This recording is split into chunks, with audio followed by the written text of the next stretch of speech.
આ બધી વાત આપણે જીવનમાં ઉતારવી. ભગવાન ક્યાં વસે? જેને રોજ કથા ભગવાનની સાંભળે, ભગવાનના ગુણગાન ગાય, ભગવાનને પ્રસાદ ધરાવી. બહેનોએ બધાએ નિયમ રાખવું, નાઈ ધોઈ પવિત્ર થઈ ભગવાનની રસોઈ. અમુકને ઉઠીને સીધી જે ભાખરીયું કરવાની ટેવ છે ને બંધ કરી દેજો. હા, આપણે સૂતા હોઈએ એટલે આપણું શરીર શબ સમાન કહેવાય. ઉઠી અને નાઈ ધોઈ અને પછી રસોઈ બનાવવી જોઈએ. રસોડા ઘરમાં સીધું નાયા વિનાનું ન જવું. નાઈ ધોઈ પવિત્ર થઈ રસોઈ બનાવી, તમારા ઘરના મંદિરમાં પરમાત્માને થાળ ધરાવી અને પછી પ્રસાદી રૂપ આપણે જમવું જોઈએ. કોઈ પણ ચીજ આપણા ગામડાઓમાં રિવાજ હતા, ખેતરમાં ચીભડા થઈને તો પહેલાં રામજી મંદિરે પહોંચાડવામાં આવતા. પશુ વિહાણું હોય કોઈ પણ, તોય પણ એનું દૂધ પેલા ઠાકોરજીને ધરાવવામાં આવતું હતું. આ આપણી ભગવત. અને કૃષ્ણે તો ગીતામાં સ્પષ્ટ કીધું, ભુંજતે તે ત્વગમ પાપા યે પચંત્યાત્મ કારણાત. જે પોતાની માટે રસોઈ બનાવીને ખાય છે એ તો પાપ ખાય છે. ઈશ્વર માટે રસોઈ બનાવી, ઈશ્વરને ધરાવી અને પછી આપણે જમવી. અને એક વાત બહુ સરસ અહીંયા ઋષિ કહે છે કે હે જેના હૃદયમાં કામ ન હોય એના હૃદયમાં રામ તમે રહેજો. જેના હૃદયમાં કામ ન હોય એના હૃદયમાં તમે રહેજો. જ્યાં કામ ત્યાં રામ નહીં, અને જ્યાં રામ ત્યાં કામ નહીં. કામ એટલે વાસનાઓ બધી, આસક્તિઓ. જ્યાં રામ હોય ત્યાં વાસના ન હોય, અને જ્યાં વાસના હોય ત્યાં રામ ન હોય. જેના હૈયામાં કામ ન હોય, ક્રોધ ન હોય, મદ ન હોય, માન ન હોય, મોહ ન હોય, લોભ ના હોય, એનામાં કોઈ ક્ષોભ ના હોય, રાગ ન હોય, દ્રોહ ન હોય, જેના હૃદયમાં કપટ ન હોય ને દંભ ન હોય, એના હૃદયમાં તમે નિવાસ કરજો. કામ ક્રોધ મદ માન ન મોહા, લોભન ક્ષોભન રાગન દ્રોહા, જિનકે કપટ દંભ ન માયા, તિનકે હૃદય બસહુ રઘુરાયા. મારે ને તમારે જો હૃદયમાં ભગવાનનો નિવાસ કરાવવો હોય ને તો આ બધા દોષોને છોડવા. આ બહુ પાક્કું તમને હું કહું છું. મેં દીક્ષા લીધી અને 25 વર્ષ ઉપર થયા. આજે આ દોષોનું લપસિંદર છે ને આખી સેના, એને કાઢવી ને આ બહુ કઠણ કામ છે. બીજા બધા હેલા કામ છે, પણ કામ છોડવો, ક્રોધ છોડવો, લોભ છોડવો, માનને ઈર્ષ્યા છોડવી, કપટને દંભને નફરતને ઘૃણા છોડવા, આ બહુ કઠણ કામ છે. અને આ માયાના બધા માયાના કાર્યો છે આ બધા. અને માયા છે ને કટગુંદીના ઠળિયા જેવી ચીકણી આગી જાય જ નહીં. ગુંદાના તમે ગુંદાના અથાણા કર્યા, પાકલ ગુંદા ખાધા હોય ને ખબર હોય, ગુંદામાંથી આમ તમે આમ ઠળિયો કાઢવા જાઓ એટલે એ હાથે ચોટે. ત્યાંથી આમ કરવા જાઓ મળો ઉડીને અહીંયા ચોટે. ત્યાંથી પછી તમને એમ થાય કે આમ કરીને ઉડાડી નાખું, આમ કરવા જાઓ ત્યાંથી અહીંયા ચોટે. તમને એમ થાય કે આમ ઝાટક્યો મારીને ઉડાડી દો, ઝાટક્યો મારીને જાઓ પણ અહીંયા ચોટે.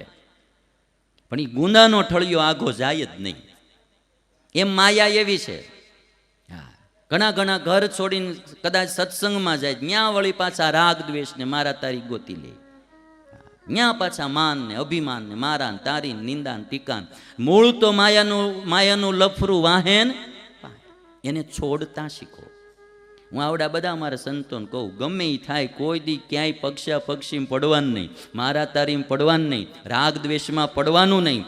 આપણે જે માટે મા બાપ છોડીને ઘર છોડી અને ભેખ લીધો, એ ભગવાન રાજી થાય એવા કામ કરવા.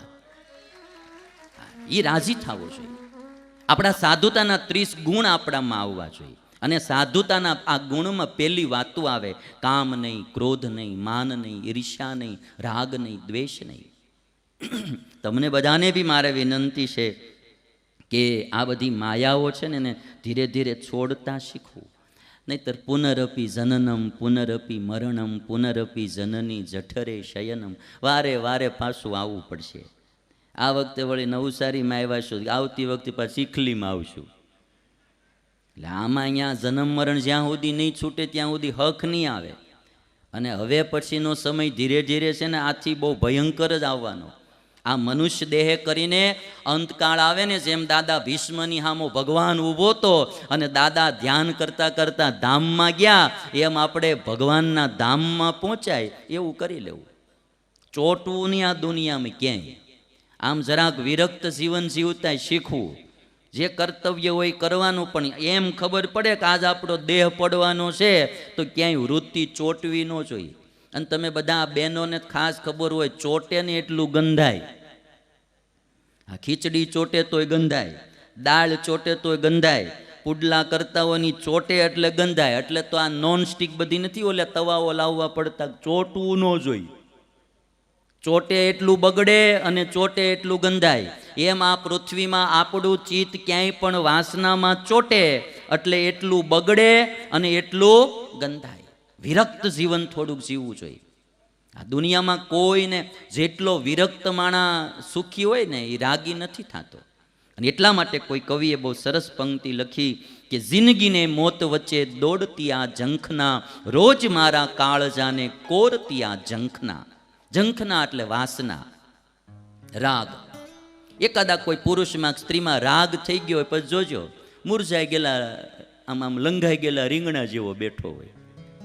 આઈસ્ક્રીમ ખવડાવો તો એને કોઠો ટાઢો ન થાય, મૂળ ક્યાંક ચોટી ગયો હોય. વાસનાવાળા રાગવાળા માણસ જોજો એને ક્યાંય શાંતિ નહીં હોય. પછી સ્ત્રી પુરુષમાં બંધાણા હોય, કોઈ પૈસામાં બંધાણો, કોઈ માનમાં, ખાનમાં, પાનમાં. ક્યાંય પણ રાગ થયો એટલે માણસ દુઃખી થયા વિનાનો રહે જ નહીં. પછી રાજા હોય તોય ભલે ને રંક હોય તોય ભલે, પછી ગરીબ હોય તોય ભલે ને શ્રીમંત હોય તોય ભલે, ઇન્ડિયન હોય તોય ભલે ને અમેરિકન હોય તોય ભલે, રાગી માણા દુઃખી થાય ને રાગ છોડવા. ધીરે ધીરે કંઈ એક દીમાં છાય એવું છે નહીં. એટલે ઝંખના એટલે વાસનાઓ. જિંદગીને મોત વચ્ચે દોડતી આ ઝંખના, રોજ મારા કાળજાને કોરતી આ ઝંખના. એટલું યાદ રાખવું જોઈએ કે આપણે આ કરીને ગમે એટલું કરશું, એક દી તો સ્મશાનમાં રાગ થવાની ને. અહીંથી કોઈનો બંગલો હારે ગયો, કોઈની ગાડી હારે ગઈ, 3 BMW હોય તો હું સ્મશાન યાત્રામાં ભેગી લઈ જવાય. એમાં તો વાહડા જ હારા લાગે. હા, એમાં કાંઈ પછી હોનાના વાહડા રાખો તોય નો હારા લાગે. એ જે વાંસના વાહ હોય ને એ જ હારા લાગે. અને એટલા માટે એક સ્મશાનની બારું સૂત્ર લખેલું મને ગમ્યું એટલે હું કહું ઘણી વાર. સ્મશાનની બહાર લખ્યું હતું કે મંજિલ તો તેરી યહી થી, બસ ગુજર ગઈ જિંદગી યહાં આતે આતે. તારી આખરી મંજિલ તો આ હતી, તારો વિરામ તો અહીંયા હતો, પણ અહીંયા આવતા આવતા તારી જિંદગી આખી વ્યતીત થઈ ગઈ. मंजिल तो तेरी यही थी, बस गुजर गई जिंदगी यहाँ आते आते. क्या मिला तुझे इस दुनिया से, अपनों ने ही जला दिया जाते जाते, अपनों ने ही जला दिया जाते जाते. ઘરના હળગાવીને વયા જાય ભાઈ. અને તમે બધા હવે અટાણે જાણો છો, બે દી બધા શોખ કરવો હોય તો સાચો ખોટો કરે. પહેલાં તો 12મું 13મું કરતા હતા, હવે તો બધા તમે આમ જુઓ ને 4થું ને 5મું બીડ્યા કરવા. કોઈ નવરાય જ નથી વાહે, લ્યો કોઈ નવરાય નથી. છે એક બહુ મોટો બિલ્ડર હતો ને એનું મર્ડર થઈ ગયેલું, મારીને કે ગટરમાં નાખી દીધેલો. 4-5 દિવસે લાશ મળી. પણ બહુ મોટો બિલ્ડર, બધી આંગળીઓમાં હોનાની હીરા જડેલી વીંટીઓ પહેરેલી, અને આમ તમે આરામ જોવો તો ગળામાં ચેન ને બધું. હવે એ શબ હાથમાં આવ્યું, ઘરે લાવ્યા, આખું શબ પોહી ગયેલું. ઘરના માણસો લી વીંટીઓ કાઢે પણ મળી વીંટીઓ ન નીકળે, હાથ પોહી ગયેલા ને. તે પછી એક રૂમમાં લઈ ગયા અને એક છરો લઈને ગજાક દેખાની આંગળીઓ કાપીને વીંટીયું કાઢીને બાળી આવ્યા. વાહે વાળાને કાંઈ નથી ભાઈ, એને વીંટીયું કાઢવા આંગળીયું કાપે. મેં ન્યૂજર્સી અમેરિકામાં વાત કરીને તો એક જણો ગળામાં ચેન કાઢીને લાવ્યો. મન કે નહીં નાવડા છે એટલે ગળું કાપે તો એ વાહે વાળાને શું છે ભાઈ? આ આખી દુનિયા સ્વાર્થની છે. હા, તમે બધા બહુ મોહમાં ન રહેતા પાછા કે આ મારો દીકરો ના મારી પત્ની મારો પતિ. આ કરમ સંબંધે બધા ભેગા થયા છે. હારા કરમ સંબંધ હોય હારા ભેગા થયા હોય, મોળા કરમ સંબંધ હોય મોળા ભેગા થયા હોય. પૂર્વ જન્મમાં કોકનું લઈને દીધું ન હોય ને ઉઠી ગયા હોય, પછી એવડો એ બીજા જન્મમાં છોકરો થઈને આવે. જેટલા દઈ એટલા ઉડાડ્યા જ કરે, જેટલા દઈ એટલા ઉડાડ્યા જ કરે. આપણે ધંધો કરવા દઈને એવડો માળો ઉડાડ્યા કરે. પછી કેવું નહીં પણ સમજી રાખવું હશે કોક આ પૂર્વ જન્મનો ઉઘરાણી વાળો. એટલે બને તો ચૂકતું કરીને જાવું, કોઈનું બાકી ન રાખવું. આ દુનિયામાં 2 પ્રકારના માણસો છે. અમારે મંજીભાઈ રોડા ભવાની જેમ્સવાળા સુરતમાં 500 કરોડનું જે બેંકનું બધું હતું લોન, એની એણે પોતાની પ્રોપર્ટી વેચીને 500 કરોડની લોન બેંકની ભરી દીધી ભાઈ. તમે વિચાર કરો માણાનો એમ. હવે એની અવસ્થા થઈ, મોટી ઉંમર થઈ કે કદાચ હવે આ ક્યારે દેહ પડી જાય કંઈ નક્કી નહીં. આપણે લીધેલું ઋણ આપણી ઉપર રહેવું ન જોઈએ. એણે પ્રોપર્ટીઓ વેચી, જમીનો વેચી અને 500 કરોડની લોન ભરી દીધી. અને આ નીરવ મોદી જે ઓલો માલ્યોન ગયા છે એને અહીંયા તો 10 છોકરા થાય અને ઓટીવાળ થવાના આવતા જન્મે. જોજો, ઓટીવાળ થવાના હાવ. આખા ગામના લઈને ગયા હોય તો અહીંયા એના નિહાપા ન લાગે ભાઈ. અને આ લંડન વાળા હું આદરી છે હતા તે દી લૂંટતા હતા ને અટાણે માણાને લઈ જાય આખી આખા. નો રાખવું કોઈનું ઋણ. હા, સ્વામિનારાયણ ભગવાને તો શિક્ષાપત્રીમાં કીધું કે ગ્રહસ્થએ ક્યાંય યાત્રાએ જવું તો ઘરનું અન્ન ખાવું, પારકું અન્ન ન ખાવું, માથે ઋણ ન થવા દેવું. અમારા સાધુને કીધું કે તમને કોઈ ગ્રહસ્થ રસોઈ દઈને જમાડે કે ધોતિયા ઓઢાડે તો એટલી સત્સંગની સેવા કરવી અને કથા વાર્તા એનું પોષણ કરવું અને એટલું ભગવાનનું ભજન કરવું, માથે ઋણ ન ચડવા દેવું. અટાણે અમે તો ખાઈ એના કરતાં 100 ગણું વધારે કામ કરીને સમાજને દઈએ છીએ. ઋણ તો અમારું બીજા ઉપર ચડે, માથે ચડવા ન દઈએ. નહીં તો તમે નવરા બેહી તો અમારે ખાઈ પીને લેર કર્યા જેવું છે. અમારે કોઈને કાણે જવાનું નહીં, અમારે કોઈને લગ્નમાં જવાનું, અમારે કોઈને મામેરા પૂરવાનું નહીં. અમે ગમે ત્યાં હોઈ જાય એમને કોઈ ઉઠાડવા ન આવે. લ્યો હાલો. પણ થતાંય માથે ઋણ નહીં કરવાનું. એટલે કોઈ દી કોઈનું માથે રાખીને ન જાતા. હવે તો મારા બેનો દીકરીઓનું જ બૂચ મારતા થઈ ગયા છે. આ જરાક વિચાર કરવો છે. આ રામાયણમાં આવ્યું હતું કે જ્યારે રામચંદ્ર ભગવાન આવશે જે આગળ રામચંદ્ર ભગવાન રાજ્યાભિષેક થયો અને પછી જનક રાજા આવ્યા હતા.